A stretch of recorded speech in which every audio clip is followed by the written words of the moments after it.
1930కి inform చేయాలి.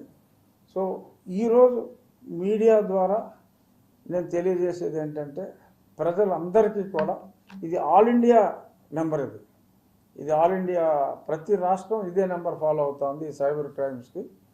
1930 1930 అనేది మీ అందరి మదిలో ఉంచుకొని ఏ సైబర్ క్రైమ్కి సంబంధించి ఏ సైబర్ ట్రాపింగ్ జరిగినా ఏం జరిగినా ఏ ఎదవైన ఫోన్ చేసి యువర్ అండర్ డిజిటల్ అరెస్ట్ అంటే, డిజిటల్ అరెస్ట్ అనే కాన్సెప్ట్ ఈ భూమండలంలో లేదు. అట్లీస్ట్ భారత భూమండలంలో డిజిటల్ అరెస్ట్ అనే కాన్సెప్టే లేదు. సో పిచ్చి వాళ్ళు చాలామంది దొరికేస్తున్నారు.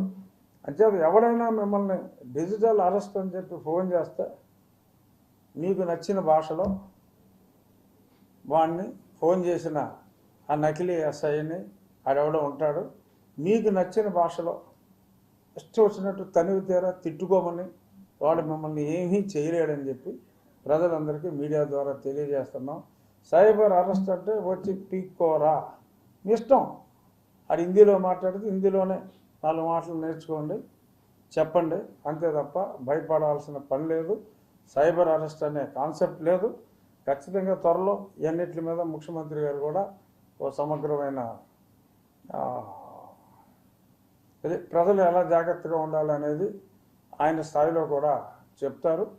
మా కమిటీలో చర్చకు వచ్చింది కాబట్టి ఈరోజు మా కమిటీ సభ్యులందరం కూడా ప్రిలిమినరీగా ప్రజలకు ఒక అవగాహన ఇవ్వడం కోసం చెప్తున్నాం.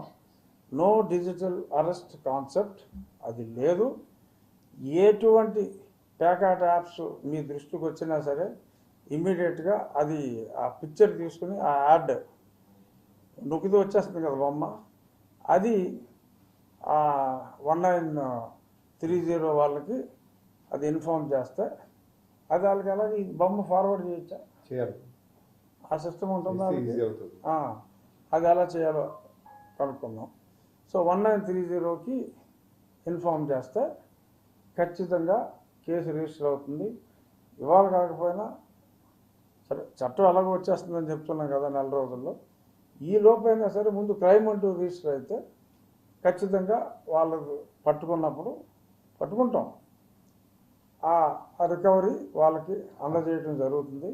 సో దయచేసి ఆశకి లోను కావద్దు.